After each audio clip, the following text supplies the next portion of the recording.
Welcome to Heal the World Show podcast, brought to you by the Healing Institute. The Healing Institute is a worldwide online hub of holistic practitioners, and we are making a difference of health and healing in the world. We have been doing this podcast for 2.5 years. So we're on our 121st episode, and I'm so delighted that we have been able to do that. The podcast is brought to you by the Healing Institute, and we have amazing holistic practitioners who are ready to help you get to whatever the root cause is of what's going on with you. I've been using holistic ways of being well and staying well for over 30 years, so I know that it works. And I often think that our medical model we've had for the last 50 odd years isn't working anymore because we only looked at symptoms. We didn't look at the root cause. And that's what our practitioners do. They get to exactly what is going on. So I created this podcast because I'm very, very passionate about health and healing. I'm passionate also about education, and that's the reason I called the Healing Institute an institute, because I'm really passionate about educating people about how to be well and how to stay well. We're all on a health journey, so let's make it a proactive health journey. And the reason this is so important to me is because we did have a tragedy in my family a few years ago, and my mom passed away. She was only 61, and it was due to complications because she had been on medication for a very, very long time, and it compromised her kidneys. Unfortunately, she died right at Christmas, but it was December 15th, and I was 5 months pregnant with my son. So I say it's not only a tragedy that she passed away at a young age, but my children did not get to meet their grandmother. And I just don't want that happening for other families. So that's my passion, and that is my why. And that is the reason I created the Healing Institute. And now we are doing these fabulous podcasts, and I'm inviting absolutely amazing healers and practitioners to come and talk about their area of expertise. And I am so delighted today to have Dr. Pollyanna Chavez with us. Pollyanna is an NLP trainer. She's a hypnosis practitioner and a CEO of her institute that's called the Next Level Pro. So we are going to be talking about love in an interesting way today. I themed our podcast for February as February, the Love Month. And then when Pollyanna suggested this topic, I thought it's a topic we don't often talk about. So it's when a love story ends, grief, love, and how meaning lives on. So we're going to have a conversation about grief, love, and how tools like NLP and hypnosis, the tools that Pollyanna does, those modalities that she does, and help people reorganize their memories so that love doesn't disappear. It just changes form. And I love the way that description is. So, yes, for February's theme, February, the Love Month, welcome, Dr. Pollyanna Chavez. I'm so delighted to have you on the podcast today. And thank you, Permelia. This is wonderful. Thank you so much. It's very cool that I'm here. And I just want to say that I love the story and the inspiration that you have from your mom. That's the reason why we're here is because of that experience. So thank you for sharing that. And you were able to enjoy her for 61 years. Yes. They were full of beautiful memories, I imagine, right? Yes. And Well, to be maybe from, 14 to 18, those memories weren't great, but I would say a challenge as a teenager, but I hope I made up for it afterwards. I bet you did. I bet you did. But that's the beautiful thing about, like having someone that, she meant something for you. There was a Mhm. lot of love. I'm so happy that you gave me the chance to come here and talk about this topic because one thing that I was trained by my mentor, Dr. Richard Bandler, And one thing that he shared when his wife passed away was the writings from a friend of his wrote him, every love story ends in tragedy because Mm, someone always leaves, right? hmm There, hmm there's divorce, but there's also death, right? Right. And how important is to really, enjoy the moments. And I think that when we are talking about someone passing away, someone who we love passes away, hmm right?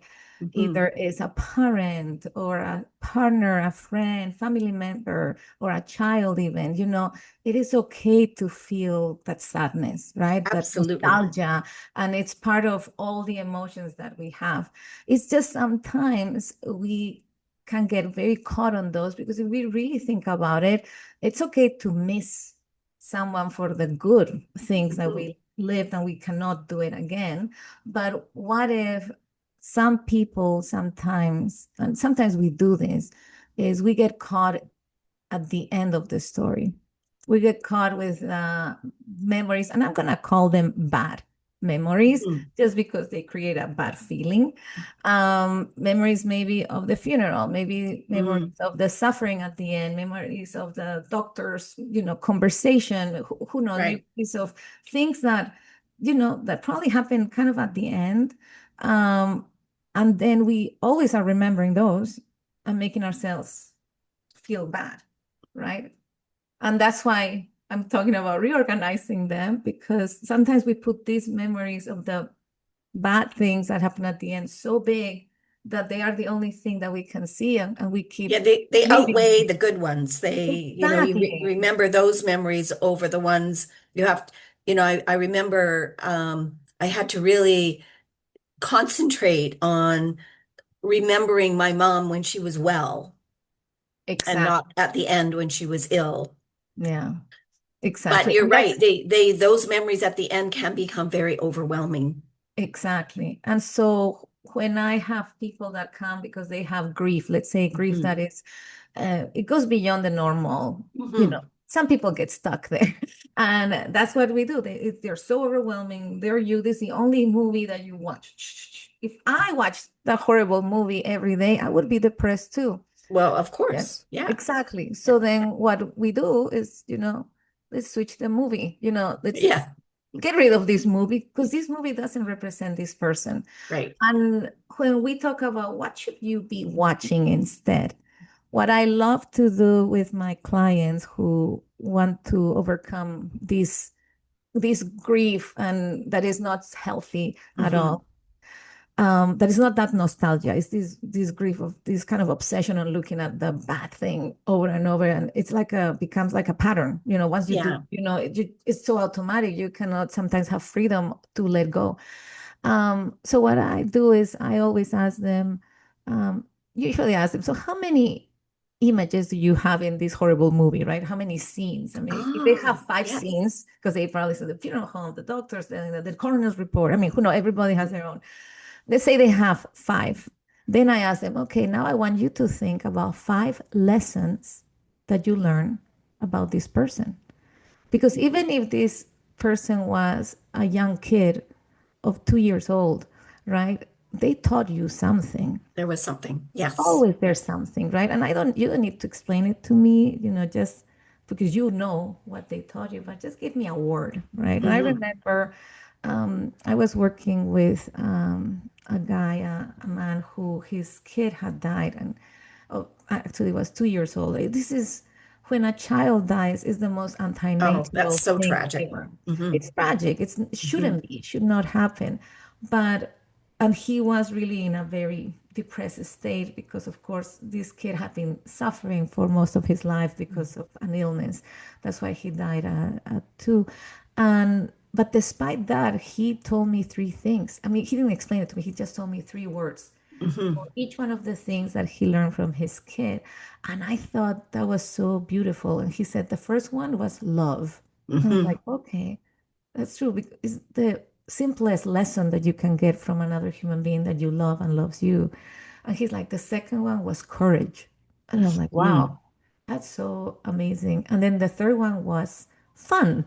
And I'm like, Mm. "Okay, I really like that," Yeah. right? Yeah. As a 2-year-old, you like to have fun. Exactly.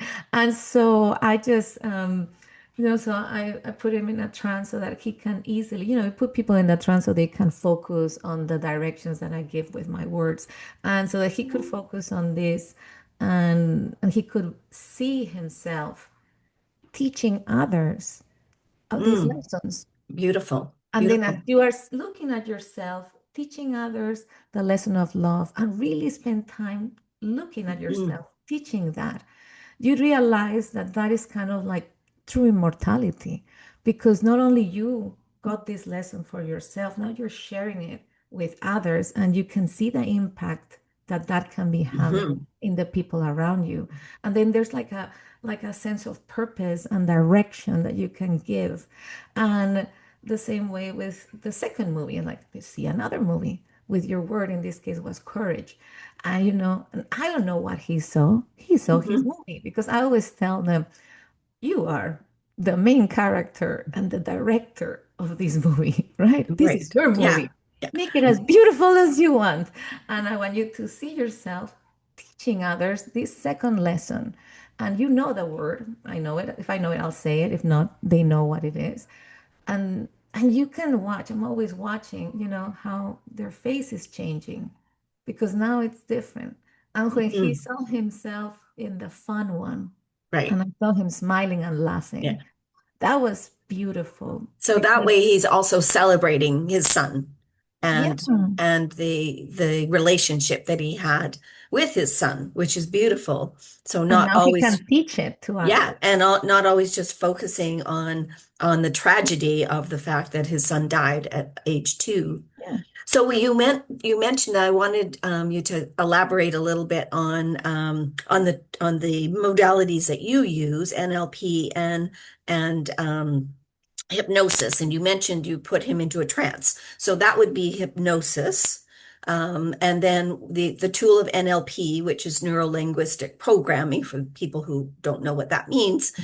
How would you use that modality to help your clients? Thank you for that question. So NLP and hypnosis are both they are both, they come together, Right. right? Mhm. NLP was modeled after a great hypnotist, Dr. Milton Erickson, Virginia Satir, who is the mother of family therapy, also Mhm. Fritz Perls. But Virginia is so funny. She never called herself a hypnotist, and yet she had a centering exercise that by all means was a hypnosis trance, that she would do. And it was so cool, because when they compare both of them, they were kind of doing word by word, pattern by Mm. pattern, Mhm. the same thing, even though they had not met. Mhm. And so when Dr. Bandler, John Grinder, look at these two amazing workers, change workers, like they actually were able to help their clients overcome the conditions they had. They saw that, NLP and hypnosis, NLP was modeled after this hypnosis. So for me, in reality, it doesn't have too much difference. But if you want to maybe specify a little bit what NLP is, what neuro linguistic programming is, I would say it's a methodology, it's a technology, and it's also an attitude of Mm. Mhm. relentlessness and being able to be curious about the person that you have in front. And it's one thing that we do is summarized so well by Dr. Richard Bandler when he told me, and he says this in all his books as well. But I remember him saying, if there's only one thing you have to remember, is this, because when we change the way we think, we change the way we feel, and Exactly. therefore the things that we're capable of doing, Mm. right? And Mhm. so you could think about when I'm helping someone who is going through grief, that we're going to talk about the structure of how they think, not the Right. content, because I'm not a therapist, but the structure. How are you thinking? And when you are thinking about something, you can be thinking visually, you can be thinking auditorily, or you can be thinking kinesthetically, Mhm. right? But most of the time, 80%, there's a lot of visual. There's like sometimes you hear voices, you get feelings. And then that's why I like to use the imagery of a movie screen. so that you can make a movie. Because when you are seeing yourself doing something, that is how you are thinking. Why do we say that? It's because the most important thing that I do with my client work, and this is what we teach in the Institute as well, is that we give our clients direction, somewhere to aim to.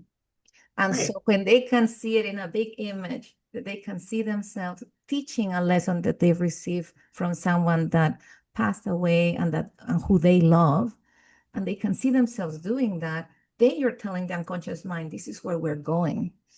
And then it becomes easier to do it, because this is not about willpower. I will not cry. No, it's about just rearranging your neurology to be able to have your unconscious mind do the work for you. And then it becomes easier to find, once again, joy in the little things of life when after someone passes away, because the person that passed didn't want you to be sad. I imagine if they loved you, they wanted you to enjoy life. Exactly. To be Well, and it does, I think it definitely helps the person who's grieving have a focus, have a purpose, have kind of a roadmap, which, when you first lose somebody, regardless if they pass away or it's a relationship that Mhm. that has ended, you are in that state of overwhelm and grief, and you don't, sometimes you don't know what the next step is or what the next step should be.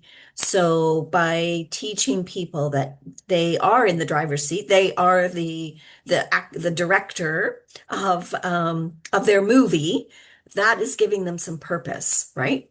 Yeah, and no, and that absolutely right. You're giving that, I call it direction, to their unconscious Direction, yeah. mind, purpose. And you are into education, Permilia. You know that when you start teaching, Hmm. you learn it better, Oh, right? absolutely. Yeah, yeah, most So definitely. how Yeah. cool would it be, like, if you think, for example, about one lesson that you learned from your mom? Just think about one. And don't tell me everything. Just say a word. Okay. Just say a word. Yeah, Okay. a word that summarizes the lesson. Yeah.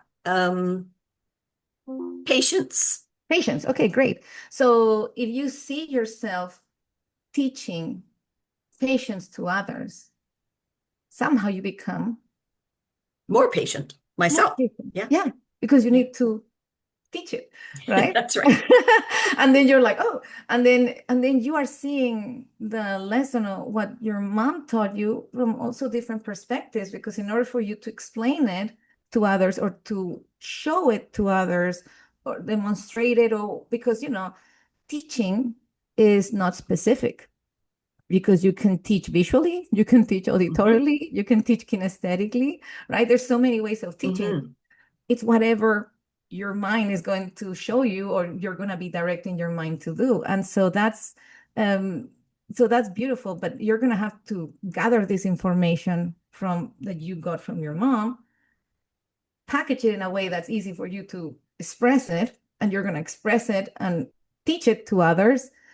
I mean, it could be as easy as, like, maybe I have to, sit on stand in line in Walmart, Yeah. and waiting for my turn. And then I'll be like, oh, and then there's someone beside me that's like very, nervous about things. And then I'm like, what? How can I help this person learn a lesson of patience? And maybe you engage with them and talk calmly. And, I don't know. I mean, it has so many ways. I'm just teasing So, a little bit in that yeah. sense. But I yes, no, love that. Yeah. education. And you are into education. The moment I became a trainer, that's when I started learning it in a different way. So I want to just recognize one of our practitioners who's joined us today, Marie Piplovic. She's an amazing uh, conscious breathing facilitator, and she also really helps women who are going through burnout. So we have Marie in the green room, but she's able to ask us questions. And so her question for Pollyanna is, when do you normally start working with folks after a loss? That is such a good question, because I don't know, there's a ton of books, right, that say the I don't even remember, because I don't read them. I just read the titles. The 5 stages of Of grieving, the grief. three the Mhm. 3 stages, the 7 stages, the 2 stages, why the 3 steps, why should there be a Well, stage and or a step. anyway, those steps don't always go in that format. Yeah. So, I mean, who says that we need to eat cake when it's our birthday? Who decided that's a rule or a law? Who says that there needs to be 7 steps to grieving, or three, or two, or four? I don't Mhm. know. So I always, so for me, it's like if someone comes and someone just passed away and stuff, and they just want to work on it right away, as long as you want that, that's okay. Most of the times, my clients usually are people that have suffered for over a year. They have deep depression because they keep seeing the movie over and over again, and they cannot function, right? Mm. Because usually when they come to me, they've tried everything.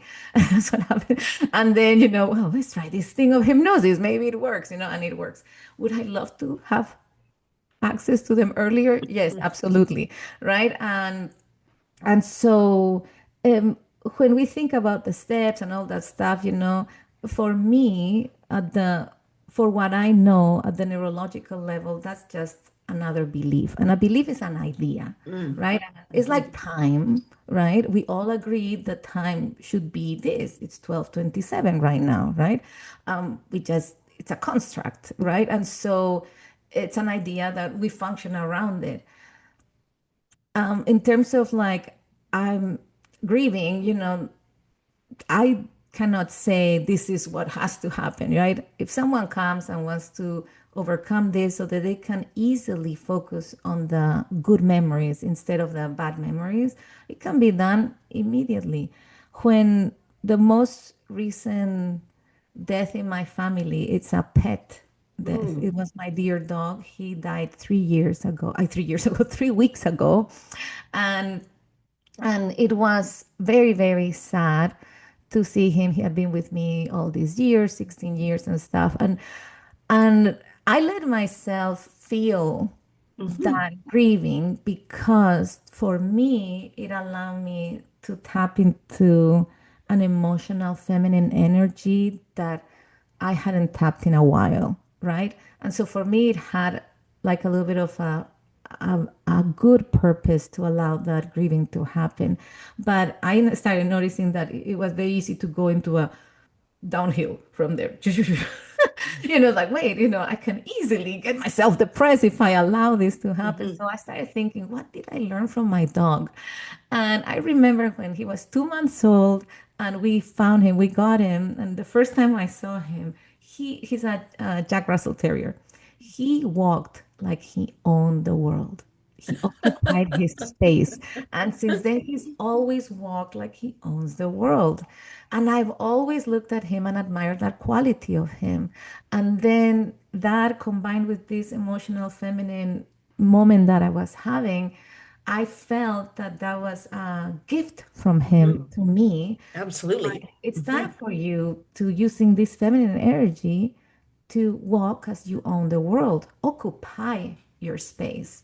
So that's the message that I got going through this exercise for myself. It just was, 3 days after his passing, and then after that, I've been really happy because, I feel, and again, I'm not talking about beliefs in terms of heaven, hell, No, no. energy. I'm not talking about that, but now I'm going to talk about my own personal, belief in that realm.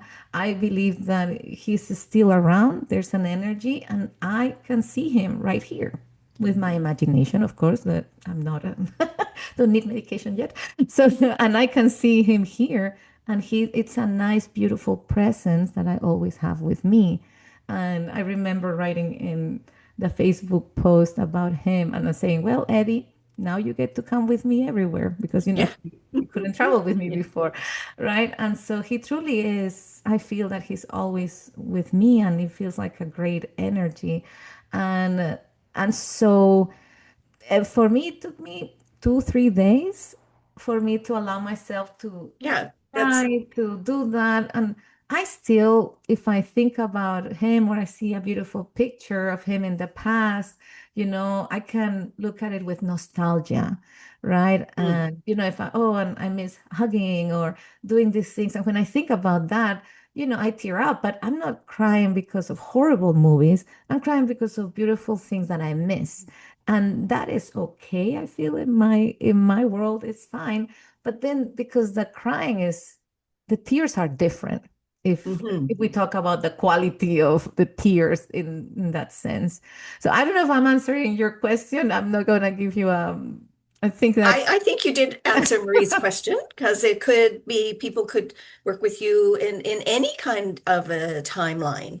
It could Mhm. be right at the beginning when people are feeling a loss, or as you said, um, people have tried to work it out themselves and they're still not, they're still feeling depressed.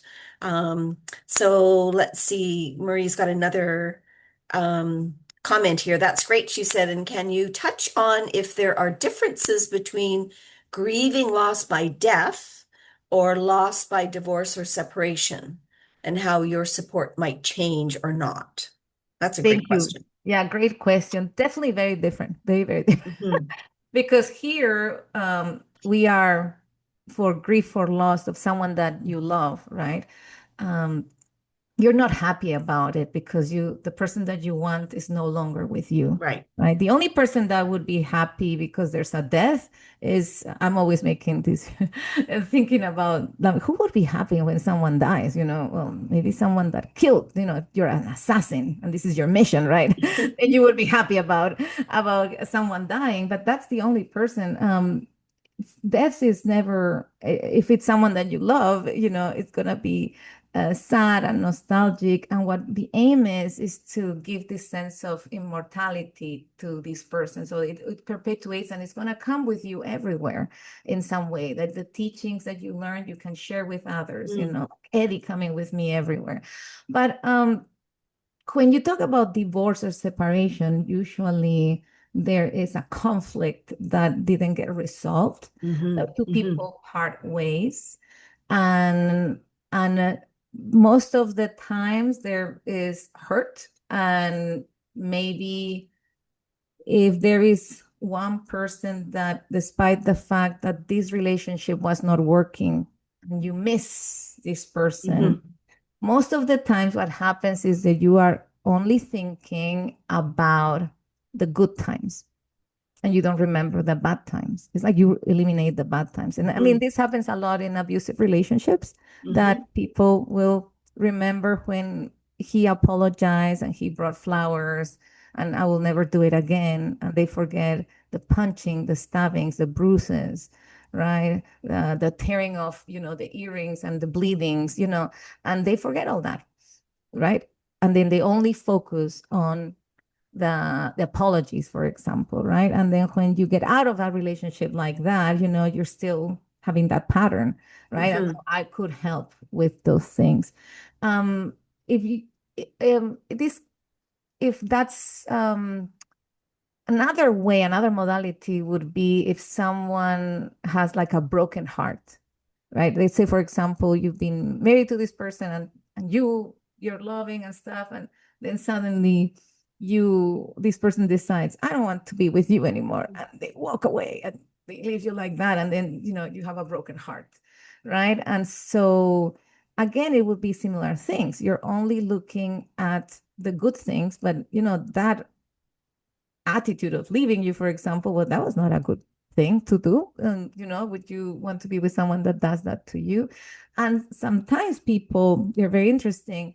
They have this image of the future, right? Like this is the future that they've made up. They've planned already their life. And when this person leaves, then this future crumbles, Yes. Right. and then you're suddenly crying because your future is completely crumbled Mm. and you cannot see anything. And every time you try to look at your future, you see it, you know, destroyed, Yeah. It's being like your destroyed. future is no longer there. You don't have a Exactly. future. Yeah. So then with NLP, what we can do is we can give them another option. Why do you make this movie of distraction? How about we focus on something else, right? I remember I had a girl like that, and what she wanted to do instead, because this is what I asked, what do you want? If you didn't have these feelings, what would you want your life to be? And she's like, I think she said, oh, I want to run. I'm like, okay, that's good. running is better than crying. Perfect, especially, crying about this person that left you because, it's not coming back. So let's go ahead and how about you see yourself running and whatever that means to you, and just give again direction to the unconscious mind on where to Mhm. go. We're very simple, we're very basic, it's not complicated at all. It's like, you want to see yourself running? See yourself running. The cool thing about putting people in trance and hypnosis is that we can amplify everything. It makes it Mhm. easier for Yeah. them to relax and they can visualize things much easier. Sometimes people say, well, I don't see anything, and yet my feeling has changed. It's like, well, maybe you Mm. didn't see it consciously, but unconsciously your mind is seeing that image and he's like, oh, okay, well, and the unconscious mind, the cool thing is always going to protect you, right? The Yes, unconscious mind always. is going to be Yes. like, okay, should I be crying or should I, thinking about a horrible future that just crumbled? Or should I be thinking about an amazing future when I see myself running and being happy and healthy and looking out for myself and blah, blah, blah, blah. Mm. You give this choice, and the unconscious mind is going to do the right thing. Well, and then you are going to the unconscious mind. What will come up is, well, okay, I no longer have this person in my life.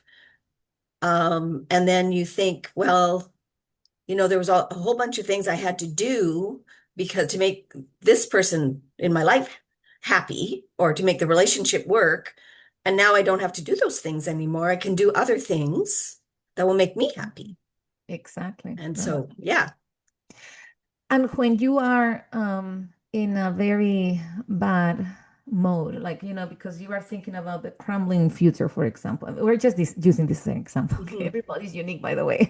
This is not what happens to everybody, but if you're only looking at horrible movies, you're gonna make yourself feel bad. Your neurology, you're gonna have so many neuroinhibitors. Will have no creativity, and sometimes right. I don't know, Yeah, well, I don't see anything. I cannot think about it and stuff, right?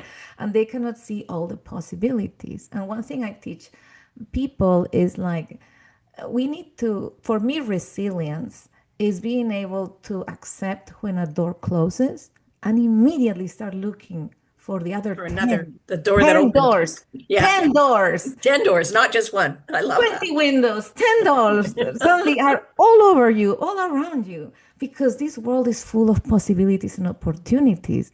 It's like we sometimes don't see them. Our reticular activating system, it only going to show us what's familiar, right? But if you get, in a practice of, okay, door closed, instead of banging my head against this door closed, or please let me in, hey, it's a closed door. A closed door, that means that there's at least 10 more open. I need That's to a what explore I love one. that way, the way of looking at it for sure. Well, this has just been so delightful to talk about this, and I think this is such a meaningful subject to talk about how grief interconnects with the loves that we have in our life. I'm so delighted now that society has embraced that we can grieve our pets because I know, 20 years ago, maybe it wasn't socially accepted. A pet was a pet. But we now, I think, recognize more and more that pets are part of our family. And so, of course, if a pet passes away, you're going to be grieving that pet because you're going to miss them.